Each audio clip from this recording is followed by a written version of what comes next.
ya, viniendo con eso, les vine a hablar un poquito sobre los postensados. Básicamente lo que les quiero decir es, lo que me gustaría en todo caso es que yo tengo una estructura de presentación, pero me gustaría que si tienen alguna pregunta o alguna consulta, levanten la mano inmediatamente y tratamos de resolverlo, anotarlo, dejarlo ahí, porque a veces las preguntas se nos van. Nos pasa, les pasó a varios de ustedes cuando querían preguntarle cosas a José Antonio. Voy a tratar también de no demorarme mucho, pero la idea es esa, ¿ya? ¿Sí? Ahí está, por favor, siguiente entonces.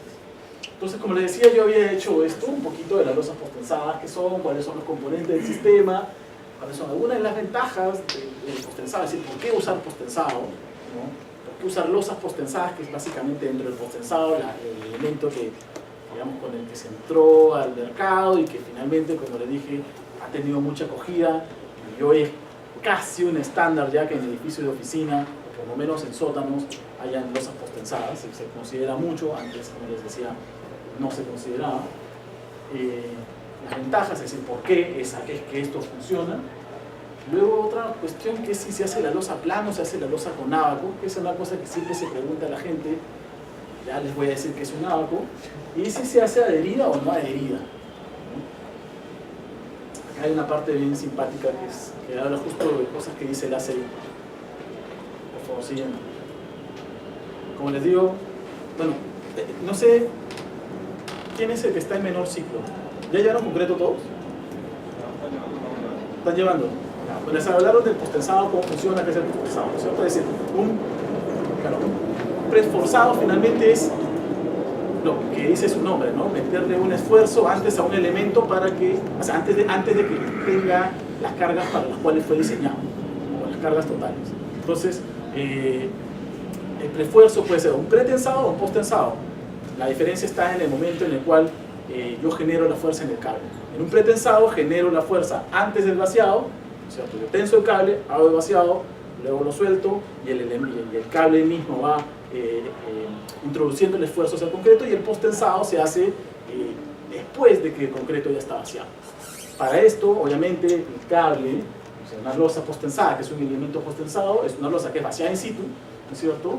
Que es posttensada mediante cables de acero de alta resistencia, que normalmente tienen un trazado parabólico, ¿no es cierto? Y normalmente sigue el diagrama de momentos, es decir, donde hay el momento positivo, o la losa, digamos, se tiende a inclinar hacia abajo, por decirlo de alguna manera de momento positivo, ¿no? Más que cuando tiene tracciones, al cable, y en los momentos negativos también el mismo cable puede funcionar. Esa es la gran diferencia también que tiene con el pretensado.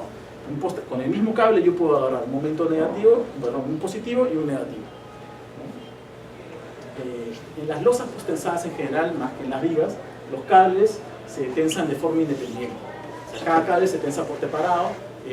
Los gatos de posttensado no son como estos gatos gigantes que seguramente en alguna visita a obra han ido a ver los muros anclados, y se hacen como unos gatos pues, que necesitan unos teclas pues, para poder levantarlos porque pesan de 200 300 kilos. Ya, eso es un posttensado también, y son gatos de posttensado, y los cables que se usan son cables de posttensado. De hecho es un sistema de posttensado, el muro anclado.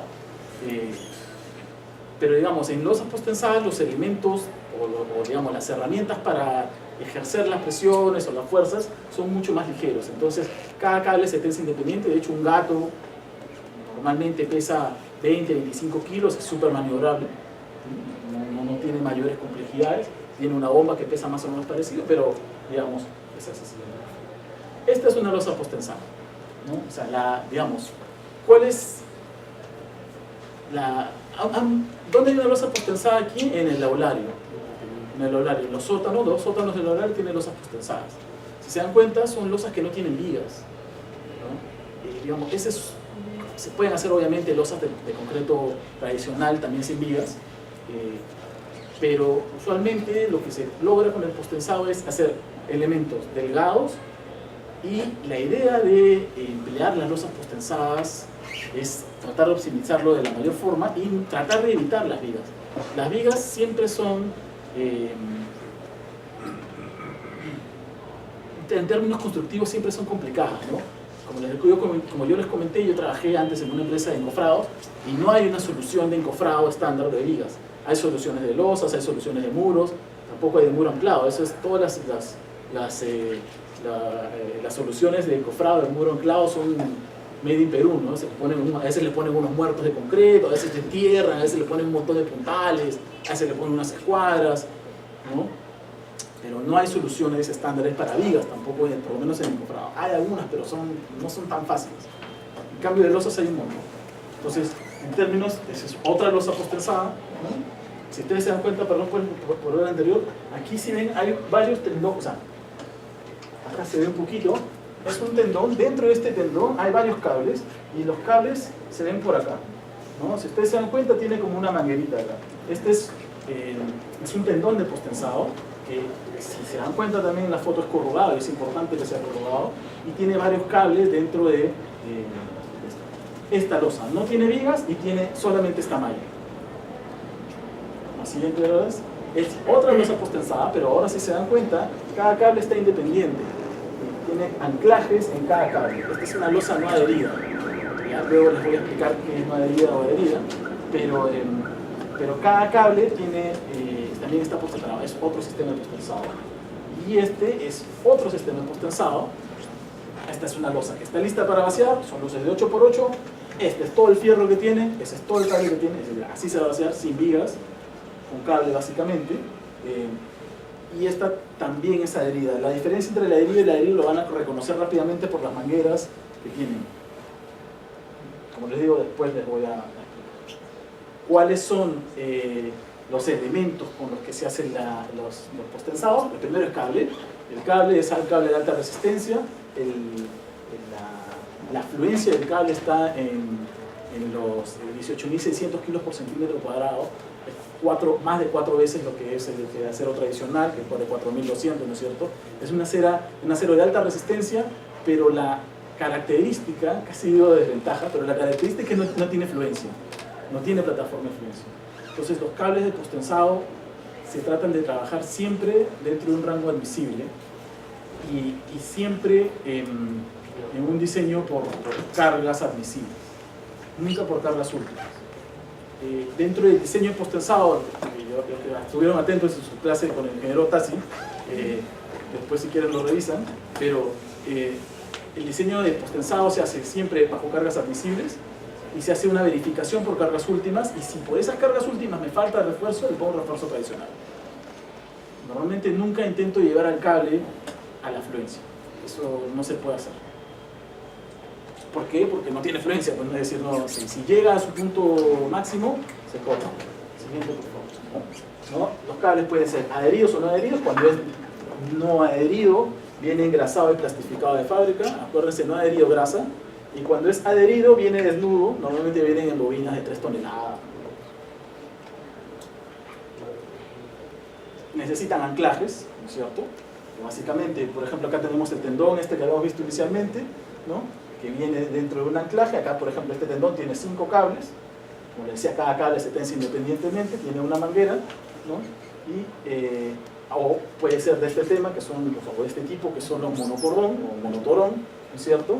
Tienen las cuñas, que las cuñas son cónicas, que son finalmente las que traban el cable. Es decir, el cable se jala con un gato, se colocan las cuñas y meramente por rozamiento es que se aguanta todo esto. No hay stick, nada de eso. Es solamente por puro rozamiento. ¿No? Algunas otras partes, cuando es adherido, como les dije, tiene que tener este ducto que tiene que ser metálico, puede ser monocordón, puede ser multitorón, puede ser de plástico, puede ser metálico. Básicamente eso depende un poco de cada patente, porque hay varias patentes de postensado en el mundo. Entonces, el cable va dentro de un ducto y se tiene que tener esta manguera de inyección. Eso es cuando es adherido. Cuando es no adherido va engrasado. El engrasado no tiene esto. Cuando es adherido sí, porque luego de que se tensa hay una inyección posterior. Y bueno, obviamente tiene los anclajes. Acá está el anclaje con la cuña. Tiene esta... Hay ¿limones acá?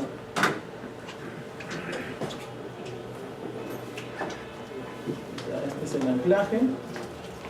más o menos, ¿no? Este es el borde de la losa, y acá tiene como un cono plástico. Así que la losa se pasa. Este cono plástico sirve para que cuando yo desencofre este friso, retiro este cono y me queda una cavidad donde queda expuesto el anclaje. Esta exposición del anclaje, ahí se coloca el gato, o la nariz del gato. Siguiente. Sí. Cuando se pone tubo, se coloca en un shotcrete o un concreto. Una lechada en realidad, es básicamente agua cemento. Ahora, no es solamente una lechada, es una super lechada en realidad. Necesita algunos aditivos porque la relación agua-cemento de esta lechada es muy baja. Para que pueda adherir realmente el sistema, la relación agua-cemento debe estar en 0,40. Bueno, el F'(C) debería estar en 300 kilos por centímetro cuadrado como mínimo de la lechada. Entonces necesitas un aditivo que es un fluidificante, un superfluidificante para que pueda realmente mezclar, y lo otro que necesitas es un aditivo expansor. Porque como tiene estas corrugaciones, a veces se inyecta, o sea, en el proceso de inyección, normalmente lo que se hace es, se inyecta de un lado y se espera que salga del otro lado. Cuando sale del otro lado, se aprieta la salida del ducto y se sigue inyectando para que pueda botar. Se espera que bote todo el aire, luego se presiona o se traba la salida y se sigue inyectando hasta que quede lleno y vuelva y te bote por el mismo sitio. Así te aseguras que esté bien hecha la inyección.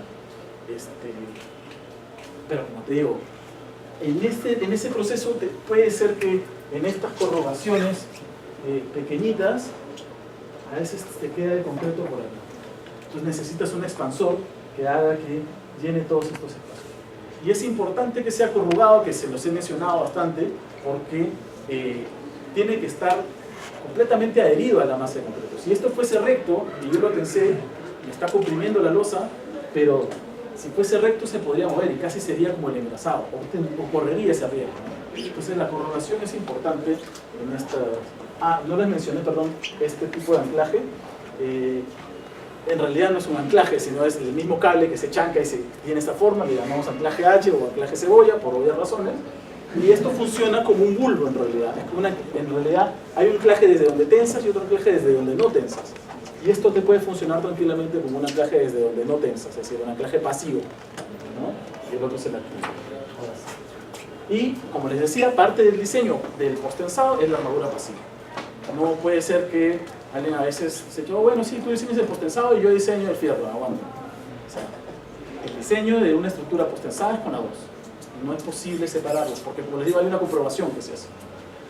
A veces, cuando hay un tema sísmico, el cual no debería haber posttensado, pero muchas veces hay, porque así es la vida. O sea, muchas veces no te queda otra cosa, a veces... Y les doy otra anécdota también rapidita. En la clase de ingeniería antisísmica con el ingeniero Muñoz, nos decía, no se les ocurra hacer esto. Y recuerdo que 3 meses después practicando hacíamos esas cosas que decía. Decía, pero ¿por qué? No hay otra alternativa, hay que correr cierto riesgo, pero de forma controlada. No, pero es cierto, es decir, a veces lo ideal es no hacer ciertas cosas, pero a veces no les digo que hagan las cosas de forma incorrecta, por favor no me malinterpreten. Hay que hacer las cosas bien y de forma controlada y sabiendo que lo que uno está haciendo está bien. Lo más importante es poder irte a dormir a tu casa. Irte a dormir y que lo que hiciste va a estar bien, ¿no? Pero a lo que voy es a que la vida real es diferente y sobre todo los que a mí, por ejemplo, que me gustaba lo de cálculo, uno siempre, me acuerdo que pasó una vez en un edificio también con Granja, que yo agarraba y decía, por ejemplo, ¿sabes qué? Como estructural, entonces haces tu detalle, haces tu diseño, como bien decía José Antonio, tú tienes que detallar, hacías tus detalles, y en eso terminabas tu detalle y te quedaba bien bacán y decías, ¿y ahora cómo lo va a hacer el constructor, no? Porque te quedaba pues un pedazo de viga envolado pues en un sitio pues recóndito, al costado de un cerro, donde estaba un mar, dependiendo de las casas de playa. A veces hay casas de playa súper bacanas y te piden una cosa. Y tú dices, ¿cómo va a ser el constructor? Ya, qué va, Recuerdo que justo en ese año me cambié, como les decía, a esta empresa de encofrados y me mandaron ese proyecto para que yo diseñe la solución de encofrado para eso. Entonces es un poquito el karma que pero a lo que voy es a que es importante ser responsable con las cosas que hacen y no tampoco, es decir, como les decía, a veces yo decía, esos constructores no saben nada. Y es complicado la parte de constructiva. O sea, de hecho, el proyecto que acaba de presentar Antonio ha tenido mucha participación del constructor para poder realizar todas las soluciones de ingeniería. Pues, sin él, como decía, o sea, lo que yo hago es lo más barato, ¿no es cierto? Pero no siempre lo más barato es lo mejor para el constructor, ¿no? Sobre todo dependiendo también cuál es la variable que tú tengas. Entonces, como les decía, se hacen las armaduras, que también es parte del sistema de posttensado, ¿no? Y obviamente el concreto posttensado necesita concreto, ¿no? El concreto generalmente en losas posttensadas es de 280 o hasta 350, inclusive 420, y lo mínimo que lo que se pide o se recomienda hacer concreto posttensado con concreto 210, precisamente porque los anclajes o los cables necesitan un mínimo de resistencia para poder ser tensados. Es decir, si no llega a una resistencia determinada, no puedes tensar, porque puede ser que a la hora que tenses, el anclaje mismo te reviente el concreto. De hecho, las zonas de anclaje normalmente van confinadas con refuerzos. A ver cómo voy de tiempo. ¿Sí? No, porque después le van a invitar a su casa. No sé si tienen que recibir un certificado. Sí, dale. ¿Y las vibraciones? Muy buena pregunta. La voy a anotar. Es decir, para las vibraciones, efectivamente, una losa si tú no tienes vigas, vibra. Pero ahí yo tengo varias. Yo trabajo en una oficina de oficinas que obviamente es más vieja que cuando nosotros llegamos, y se hizo con losas tradicionales. Calculo yo que con aligerados. Y un aligerado, por las luces, calculo yo que debe ser de 30 por lo menos, y tal vez en 2 direcciones, ¿no? Si es que no es macizo, la verdad es que no he visto el plano. Pero yo estoy sentado en la oficina, ¿no es cierto? O en la sala de reuniones, y alguien pasa a pedir al baño y todo vibra. ¿Las losas tradicionales vibran? Sí, todo vibra. Si ustedes, no sé si han ido al Saba Falabella, que está en el Parque Kennedy, hay un Falabella en la esquina, en el mismo óvalo, y subió por el estacionamiento. Tú te bajas del auto y te quedas parado, y con lo que pasan los autos te mueves hacia el sitio, de pura vibración. Y dicen, bueno, ¿y eso con qué está hecho? Con losas colaborantes. Ah, entonces la losa colaborante vibra. Tampoco. Lo que pasa es que tal vez no nos hemos fijado en el momento del diseño en la vibración, que es algo con lo que normalmente no nos topamos, porque con las luces que normalmente se manejan no era tan necesario. Básicamente tú te fijabas en que pase por corte, pase por flexión, y por ahí, si tenías una luz grande, veías deformación. Pero normalmente cuando pasaba por uno de estos, te pasaba por el otro. Pero lo que te empieza a pasar es que mientras tengas luces más grandes, ya tus criterios de diseño van siendo diferentes. En luces cortas, por ejemplo, lo que prima en el diseño es el corte. En luces medianas es la flexión. En luces un poquito más grandes es la deformación. O sea, si te pasa por deformación, te va a pasar por todo lo demás.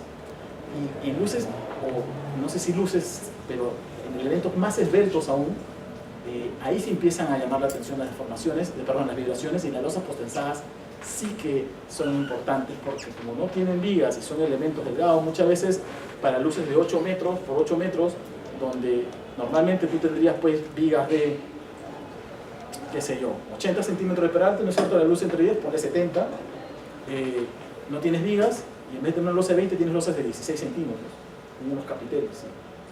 Entonces, lo que se tiene que hacer es hacer lo que no se ha hecho antes, es verificar la vibración. La vibración se verifica, bueno, ahora en los programas que hay se verifica rápidamente. O sea, así como tú en el sismo verificas un modo de vibración horizontal, en la misma losa tú puedes verificar modos de vibración vertical. Los programas de posttensado y de elementos finitos en general te permiten hacer eso. ¿Cuál es el modo de vibración? Y ese modo de vibración tendría que pasar ciertos mínimos.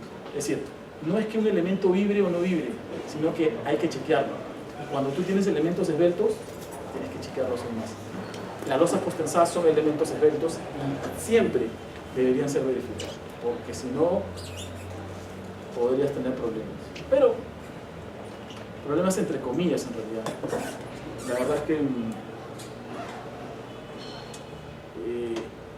la única vez que hemos tenido una cuestión así que nos pidieron que chequeemos de vibraciones fue para una clínica porque había un resonador y el resonador tenía que trabajar en un sitio donde las vibraciones estén entre los 6 y los 20 Hz, creo, ¿no? Y normalmente cuando tú chequeas una losa posttensada, lo que nosotros normalmente chequeamos es que esté por encima de los 5 Hz.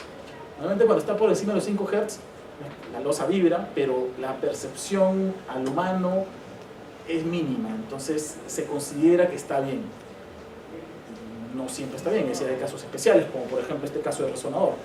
Pero, como les digo, vibra, sí vibra. Era una losa, no decían, oye, la losa de 16 vibra más que una losa de 18, ¿no? Sí, pero una de 30 vibra también menos. Entonces, la cuestión está en cuál es un admisible, ¿no? O como hace poquito también estuve con un arquitecto y decía, ¿sabes qué? Necesito esta solución, pero necesito que haya deformación cero. Y digo, viejo, contrátate a Superman y que se quede cargando, ¿no? Porque nada se puede deformar cero, todo tiene una deformación. La cuestión está en cuáles son los límites que tú quieres, ¿no? Entonces, como les digo, ¿vibra? Sí, hay que chequear nada más la vibración, ¿no? Y normalmente, para que también esté tranquilo, la losa de 16 en luces de 8 metros no es así. Por lo menos dentro de los números calza. Seguramente hay que ver cómo está construido. Ahora, para controlar vibración, ¿qué te sirve? O sea, aumentar resistencia en concreto, no, aumentar fierro, no, o sea, es decir, sí ayuda, pero lo que básicamente te va a ayudar si es que tú tienes un problema de vibración es inercia. Es lo único con lo que puedes, o sea, hay otras formas, pero como les digo, lo más efectivo es aumentar 1 centímetro y con eso estás. Ahora, regreso nuevamente, pero gracias por la pregunta. ¿Cuáles son las ventajas, ¿no? ¿Por qué estamos usando la losa posttensada? Digamos, la gran ventaja que les comenté era eliminar las vigas, ¿no es cierto? Entonces, ¿qué sucede cuando yo elimino las vigas? Básicamente lo que empieza a pasar es que si yo puedo eliminar las vigas, mi entrepiso podría ser más corto. Porque normalmente, por ejemplo, en un sótano, van los elementos, las instalaciones tipo agua contra incendios o ducto de monóxido, va por debajo de la viga. Hay algunas veces que se perforan las vigas. Ojalá que no lo hagan sin consultar al estructural. Pero, es decir, normalmente va por debajo. Entonces, hay unos límites mínimos por arquitectura de paso de autos. Normalmente son 2,10 metros. Hay algunos que piden más, por un tema como son edificios premium, que pueden pedir 2,20, 2,30 de paso mínimo. Pero sobre esos 2,10 va el agua contra incendios, va tu viga, va tu losa. Usualmente se tienen entre 3 y 3,20 metros de entrepiso en sótanos, en edificios de oficina, y en los pisos superiores más o menos entre 3 y 3,60. Quería poner un caso bien concreto de un edificio que hicimos nosotros, que fue la Torre Orquídeas. La Torre Orquídeas era un edificio que era tradicional, tenía luces grandes, tenía vigas de 80 centímetros de peralte, tenía un espacio de entrepiso de 3,20 metros. El terreno era de 2.000 metros cuadrados y tenía 10 sótanos. Los hicimos posttensados, con losas de 18, con capiteles, y el entrepiso pasó de ser de 3,20 a 2,70. Entonces ahorraban 50 centímetros por cada nivel. El primer nivel casi nunca se da, porque en el primer nivel siempre hay el espejo de agua, la entrada, la escalerita, siempre hay varios niveles, y además el primer nivel usualmente sirve como un retranque para lo que está arriba, así que normalmente se dejan las vigas, pero los sótanos de abajo sí que los sacamos, o sea, las vigas, no sacamos los sótanos, sacamos las vigas, y entonces, si se dan cuenta, son 50 centímetros por nivel, y 9 niveles son 4,5 metros de excavación. Por 2.000 metros cuadrados de área son 9.000 cubos que no excavaste. No solamente eso, de todas maneras sacaste un anillo de muro anclado, ¿no? Y no cualquier anillo de muro anclado, probablemente el anillo más caro de muro anclado. Entonces,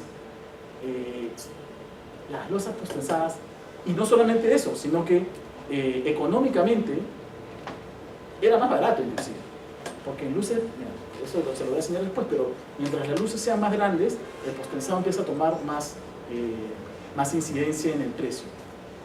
Para que más o menos sea, lo tomen un número, a partir de 7 metros y medio, ya económicamente empieza a ser viable en las losas postensadas. Menos, no. Por eso va a ser difícil que la vean en viviendas, por ejemplo.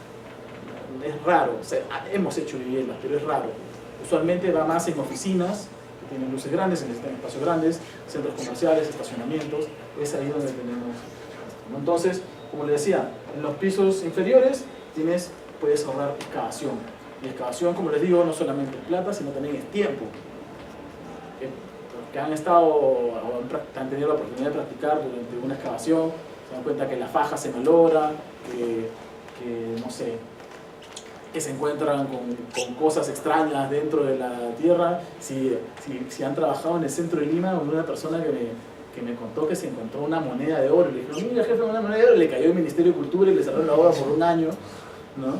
Entonces, las excavaciones siempre son complicadas y hay que tratar de hacerlas rápido. Y en los pisos superiores, si se logra hacer esta reducción, digo si se logra, porque ahí hay un tema también estructural que hay que ver, si se logra hacer esta reducción, muchas veces los edificios tienen, las oficinas, sobre todo los que están en Miraflores, en San Isidro, la restricción municipal no es número de pisos, normalmente es altura construida. Entonces, si tú logras reducir estos entrepisos, puedes meter más pisos. Entonces, tienes más área vendible en tu terreno. Entonces, obviamente, como les digo, ni siquiera es más caro, pero aún sea más caro, es una opción llamativa. Eso es, digamos, dentro de lo que corresponde a eliminar las vigas, ¿no? Si no, puedes tener luces más grandes, ¿no es cierto? Bueno, de hecho, la altura del piso, el siguiente, por favor. Si no hay una diferencia entre pisos, puedes tener luces más grandes, lo cual podría ser también un edificio, o sea, sí, puedes sacar columnas, nos ha tocado varios. Sobre todo cuando llegamos acá, los arquitectos se pusieron un poco locos y dijeron, mejor, un arquitecto, un amigo mío, una oficina de arquitectos, dijo, hemos decidido ahora, a partir de ahora, que como hay losas postensadas, la luz mínima con la que vamos a trabajar son 12 metros. Una luz, eso es otra cosa, si bien puedes trabajar con luces más largas, una luz más larga siempre va a ser más cara que una luz más corta. Entonces, ojo también con eso, es decir, o sea, vas a tener mucho más concreto, a pesar de que sea postensado. Lo que pasa es que es factible. Antes tú tenías luces de 12 metros y estabas vigas de 1 metro. Y con postensado lo puedes hacer con 50 centímetros. O sea, sin necesidad de variar tus alturas. Siguiente, por favor. Este era un poquito lo que les decía con respecto a la curva de concreto armado y el postensado.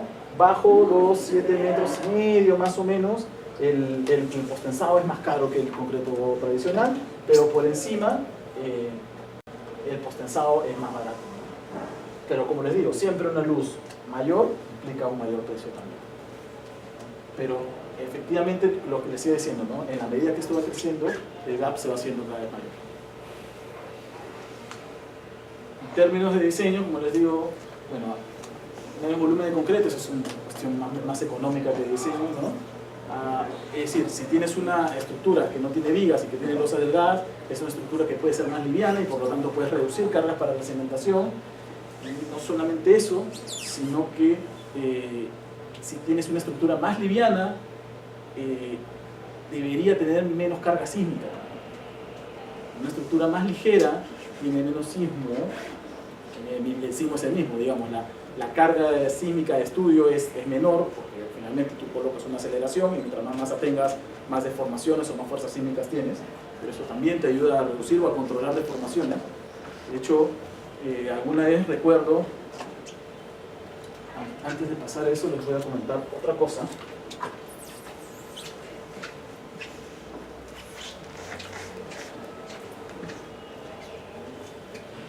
Ahora, como les decía, la gran ventaja es que se pueden eliminar vigas, ¿no? Ahora, la cuestión está en, ¿siempre puedo eliminar las vigas?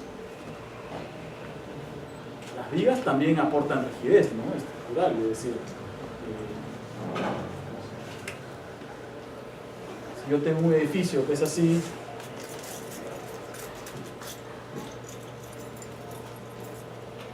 sótanos y sus pisos superiores. Cuando viene el sismo, normalmente pues este diafragma se puede mover por acá, este seguramente puede regresar, este puede irse más allá, este se puede ir más allá inclusive, este puede regresar, es decir, depende de los modos de vibración que tenga, el edificio se puede mover de distintas maneras. Pero en los sótanos, generalmente el desplazamiento relativo entre este punto y este punto es muy poco. ¿Por qué? Porque tienes toda esta caja gigantesca y estás bajo tierra. Entonces normalmente no hay mucho desplazamiento entre esto, por lo tanto el nudo, es decir, la conexión o las vigas de los sótanos normalmente trabajan muy poco a sismo. Es decir, o trabajan muy poco para evitar estos desplazamientos de diafragma. Los diafragmas se van moviendo más o menos juntos, ¿no? Entonces, en los sótanos es muy usual que no haya problemas por parte del estructural, del calculista, por eliminar las vigas de los sótanos, ¿no? Porque básicamente las vigas sirven, o sea, trabajan por gravedad, o sea, para cargar las cargas de los techos. Entonces aquí normalmente, para nosotros los procesadores, es súper fácil hacer esto. Pero en los pisos superiores no. ¿Por qué? Porque aquí sí necesitas, o sea, sobre todo si tú tienes un edificio que tiene, qué sé yo, 20 pisos, vas a tener unas columnas pues de probablemente 80 centímetros o 1 metro, y necesitas unas vigas relativamente importantes también para poder aguantar esos desplazamientos, ¿no? Entonces, muchas veces no se puede eliminar las vigas de los pisos superiores, ¿no? Aunque lo hemos hecho, ¿eh? Lo hemos hecho, o sea, de hecho hay muchos edificios que tienen losas postensadas hasta la parte superior, pero ¿cómo se soluciona esto, no? Si yo le quito rigidez al edificio, porque si le quito vigas, le quito rigidez, ¿cómo es que funciona el asunto? Normalmente los ingenieros civiles somos muy amigos de las placas, ¿no? Si tú tienes una placa que suficientemente rígida y robusta que pueda controlar este desplazamiento, pues entonces no hay problema pues, si esto no tiene viga. Porque la placa, o sea, deformar la placa es súper complicado. Pero bueno, les comentaba todo esto porque en una oportunidad tuvimos un proyecto en San Miguel y recuerdo que con el ingeniero Blanco, inclusive, con el ingeniero Blanco, y yo le vendí la idea al dueño del proyecto, y dije, mira, hacemos losas postensadas, y me dijo, sí, excelente, vamos a hacer todo un postensado, y era un edificio, o sea, 5.000 metros cuadrados de área, 3 torres, y dije, pucha, esta es la maravilla, voy a ser millonario. Bueno, yo no, bueno, la empresa, ¿no? Porque yo soy un empleado también. Y de acuerdo que fuimos, o sea, llegamos, que llegó el ingeniero Blanco, y le dijimos, ingeniero Blanco, vamos a hacer esto, y el ingeniero Blanco me dijo, espérate, porque en los pisos superiores necesito las vigas. Este edificio tiene muy poca placa y necesito las vigas, por lo tanto losas postensadas arriba no. En los sótanos hagamos losas postensadas, pero a partir del sótano 2 para abajo. ¿Por qué? Porque yo este piso lo necesito como retrato, porque la mayor cortante va a venir por acá, así que yo mejor este piso lo considero con vigas y a partir de acá hagamos los postensados y títulos. Pero igual, un área importante, ¿no? Súper bien. A las 2 semanas me llamó el ingeniero Blanco y me dijo, Manuel, ¿sabes qué? Tenemos que hacer las losas de arriba también postensadas. Y dije, pero ingeniero, ¿qué pasó? Si usted me dijo que no, que iba a quitar las vigas, y me dijo, no voy a quitar las vigas. Pero como las losas son grandes, tengo losas de 25 centímetros. Y esos 25 centímetros están haciendo que se desplace mucho mi edificio. Y ya hice un número, y si mis losas son de 20, ya me entra dentro de los rangos de desplazamiento que yo quiero. Entonces, tengo que postensar, dejar las vigas, pero postensarla únicamente para reducir el peralte y tener menos masa. Entonces, también puede ser una solución. Si bien no era la solución más económica, era la solución que hacía que el proyecto sea viable. Lo malo de todo esto es que ese proyecto sigue durmiendo de hace como 3 años que no se hace, pero pero cuando se haga, ojalá que nos contraten también. ¿No? Hay mejor control de deformación también, porque de repente me estoy metiendo mucho a detalles y no voy a terminar por todo, pero normalmente el concreto armado se fisura, ¿no? Es decir, tiene que fisurarse, ¿no? Si no, no funciona. Es decir, si yo coloco acá una viga de concreto en el piso y tiene una barra en el centro, o sea, como una barra positiva, esta barra pues está durmiendo sobre el piso, no hay deformación, por lo tanto la barra está feliz, no hay nada. Pero si yo esta viga la levanto un poquito, tal vez por su propio peso, empieza a tener tracciones abajo y compresiones arriba, ¿no es cierto? Y en esas tracciones, si tiene mucha carga o si tiene mucho peso, pueden empezar a hacer que el fierro actúe. Pero el fierro que tiene es un acero, nosotros le llamamos pasivo. Para que este fierro actúe tiene que empezar a deformarse. Si no hay deformación, el fierro no actúa. Y esa deformación puede hacer que hayan algunas fisuras en el concreto, que son microfisuras, en realidad no se notan, no se ven, pero son las que hacen que el concreto armado funcione. Entonces,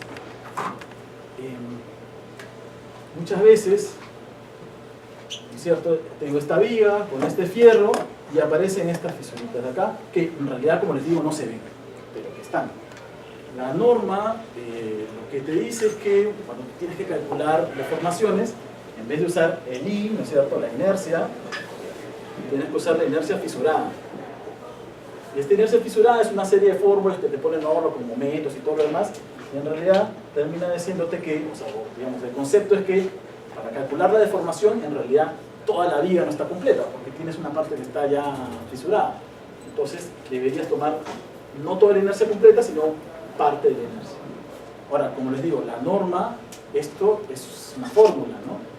Y de hecho, o sea, Antonio te tiene que haber pasado que haces dices una contraflecha en un voladizo, por ejemplo, y de repente se queda arriba, nunca baja.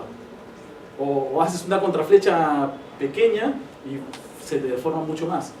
Y digamos, eso usualmente sucede porque esta inercia fisurada, como les digo, es una fórmula. ¿Qué pasará realmente? Porque las condiciones de obra son diferentes, ¿no?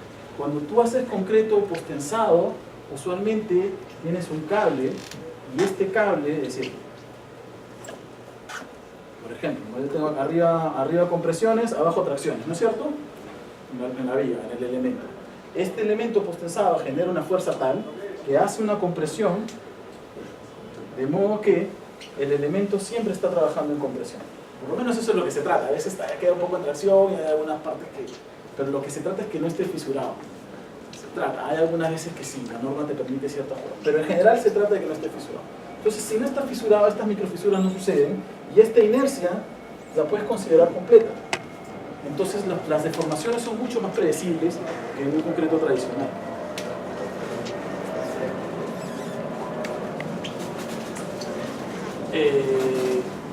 Hay una integridad estructural por el comportamiento de los cables. En general,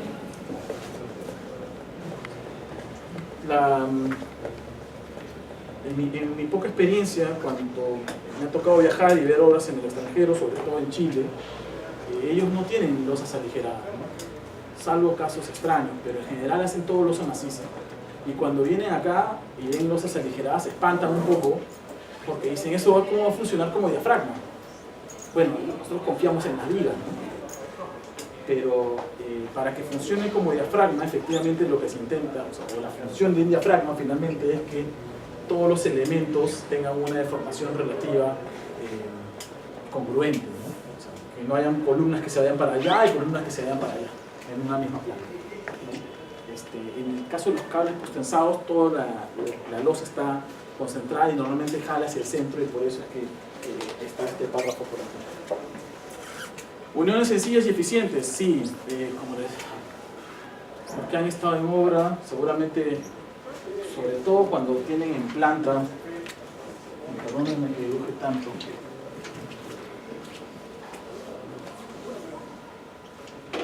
pero en planta no sé si les ha pasado, sobre todo en sótanos o niveles inferiores, tienes tu columna, tienes una viga que viene por acá, la hizo si quieres, o no sé, tienes otra viga que viene por acá.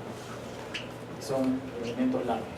Entonces, claro, en el plano de cálculo se ve que es un par de rayas, ¿no? Y más o menos entra. Y además, uno que es altruista, cuando calcula, agarra y ve su viga, Y dice, bueno, acá tengo mi estribo, son 4 centímetros de recubrimiento, uno más por acá, y bueno, estoy dejando pues como una pulgada entre fierros, y sí da. Es lo que es.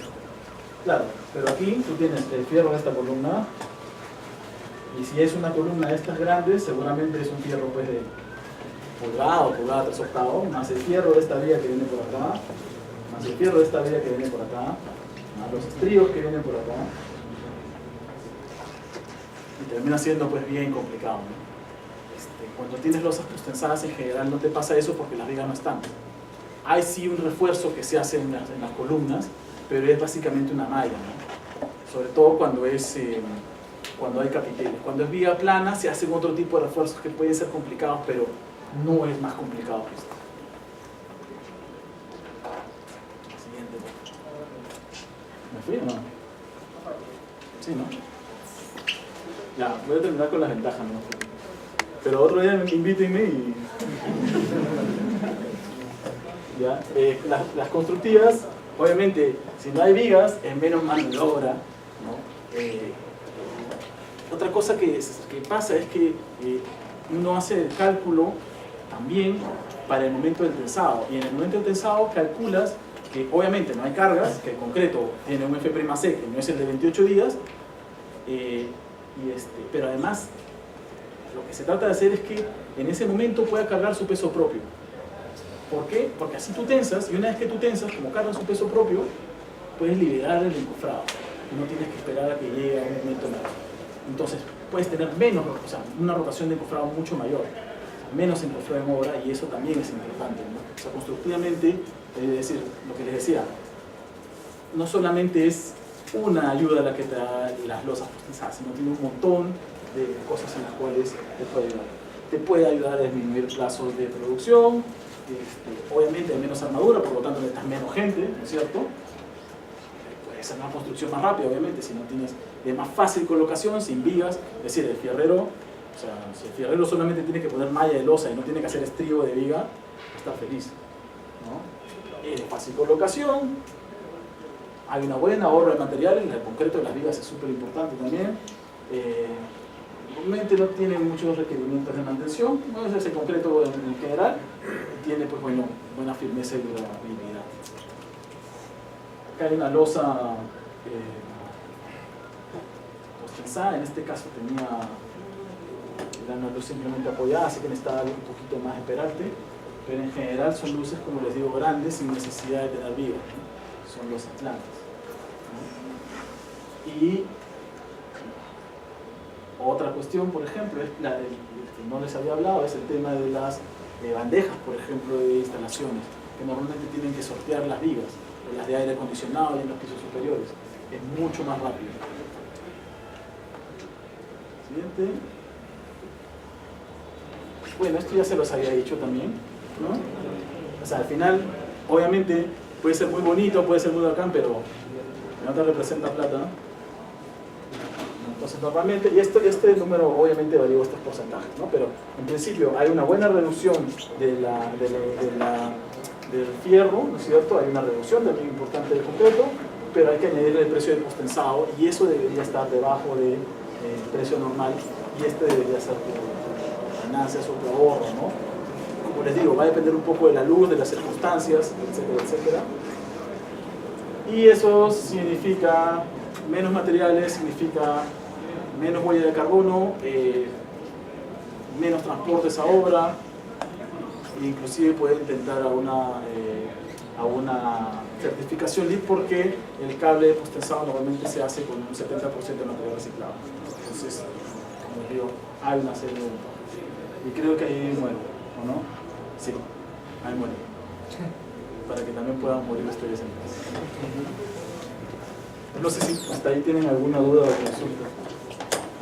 Sí, continuando con el programa, creo que para hacer justicia solamente se va a aceptar una pregunta, porque también a lo largo de la ponencia el invitado ha suelto varias dudas. Así que, ¿cuáles son quién le gustaría consultar?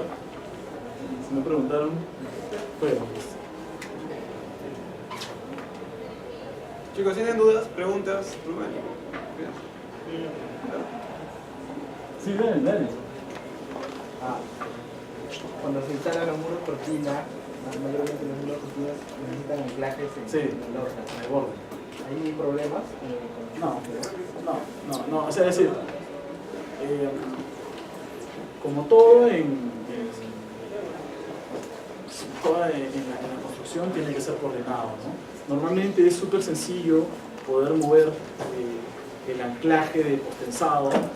Normalmente el muro cortina tampoco es fijo, es decir, también ellos lo pueden mover, pero también el postensado tiene mucha tolerancia en desviación horizontal. En vertical no mucho, porque las losas son delgadas y el cable sí tiene que llegar a cierta altura, pero en desviación horizontal sí tiene bastante tolerancia, inclusive se puede mover 10 centímetros sin mayor problema.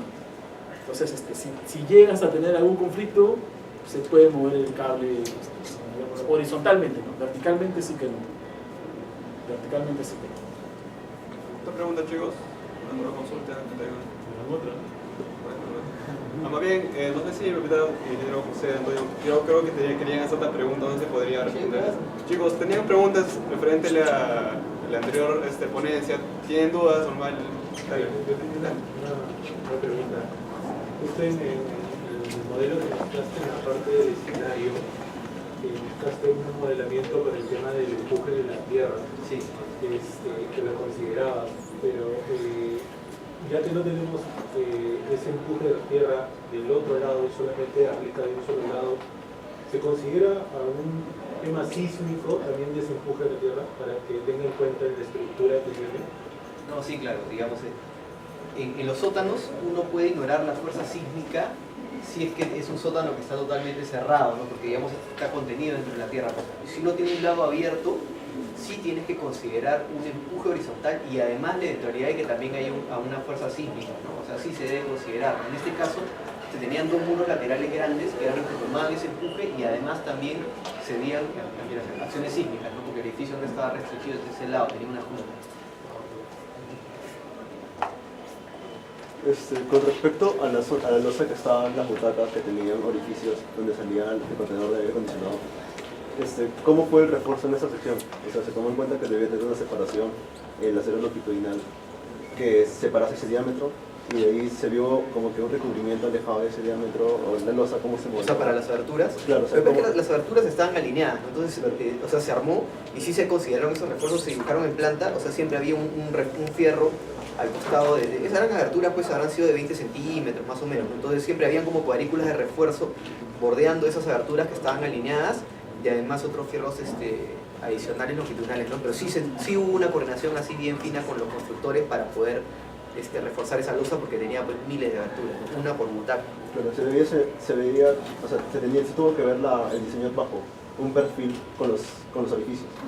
No, claro, o sea, por eso en la planta estaban dibujados todos los edificios, entonces todos más o menos mantenían la línea de butacas. Entonces, digamos, si las butacas tenían esta forma y habían aberturas, había un fierrito que estaba hacia los lados, otro fierrito que estaba hacia los lados, y luego hacia la siguiente butaca, digamos, dos intermedios, ¿no? Y longitudinalmente también, o sea, habían fierros, filas de fierros que estaban bordeando esas líneas de agujeros. O sea, sí hubo una coordinación bien fina con respecto a ese tema. O sea, tuvo que ser así, ¿no? Porque si no, al comienzo trataron de ver cómo armar porque todos los fierros se iban a interrumpir por las aberturas. Entonces tuvo que ponerse una malla que estuviera alineada con cómo estaban esas aberturas. También para el caso de la viga pared, también se contempló el uso de estribos diagonales para esa parte, porque creo que tenía un pared de 6 metros. ¿Se usó estribos diagonales o no se usó? No fue necesario, o sea, realmente esa viga pared, o sea, no es que... O sea, tenías una altura de 6 metros, ¿no? Pero eso no era porque realmente necesitaras una viga de 6 metros, ¿no? Sino era por un tema de acústica, ¿no? Entonces los esfuerzos en esa viga pared realmente eran muy bajos, o sea, simplemente con un fierro mínimo o un poco más, con un fierro mínimo esa viga pared estaba pues holgada estructuralmente, ¿no? O sea, realmente la definición de esa dimensión era por un tema de acústica más que por un tema estructural, ¿no? Además que arriba y abajo de la viga pared tenías toda la losa, ¿no? Entonces era como una viga, como un alma delgadita, esfuerzos muy bajos, toda la compresión o toda la tracción o compresión en la losa arriba y en la de abajo. Entonces tenía un refuerzo mínimo, no se necesitaba un refuerzo especial. La última, perdón. No creo que ahí antes.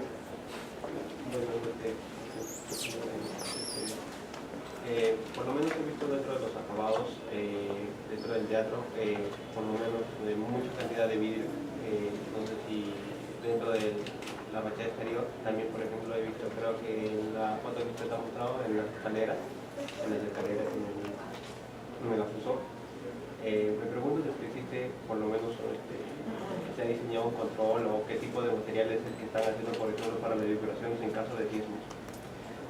O sea, el ascensor era un ascensor panorámico que está bordeado todo con vidrio, ¿no? También toda, digamos, el atrio es una estructura que está rodeada por un vidrio. O sea, el vidrio sí tenía unos huelgos entre paño y paño que permitían un cierto movimiento, ¿no? O sea, en el mundo se tiene muy buena experiencia con los sistemas de muros cortinas en acciones de sismo, ¿no? O sea, en Chile, después del sismo de Chile, viajamos un buen grupo de ingenieros de la oficina, ¿no? el ingeniero Blanco, y vimos y realmente todos los muros que tenían el sistema de muros cortina habían trabajado muy bien. Entonces, por ese lado, o sea, nosotros estamos muy tranquilos con esos huelgos que se dejan siempre en los sistemas normales de muros cortina entre vidrio y vidrio, y con los sistemas normales que se tienen y esos huelgos nos sentimos muy tranquilos los estructurales.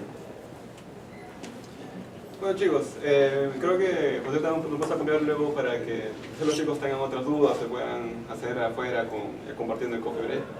¿Sí? Bueno chicos, creo que con eso terminamos la charla de hoy día. Antes que nada queríamos darle un presente también al ingeniero Manuel Freire. También está el... Yo pensé que me iban a volver a poder.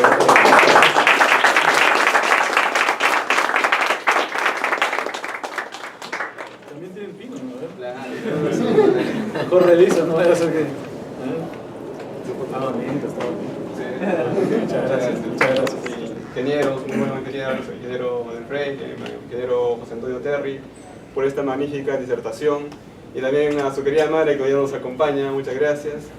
Y sí, también quería agradecer infinitamente a todos los chicos miembros del SI que hacen posible este evento, que han hecho posible que todo funcione a toda cabalidad y de la mejor manera.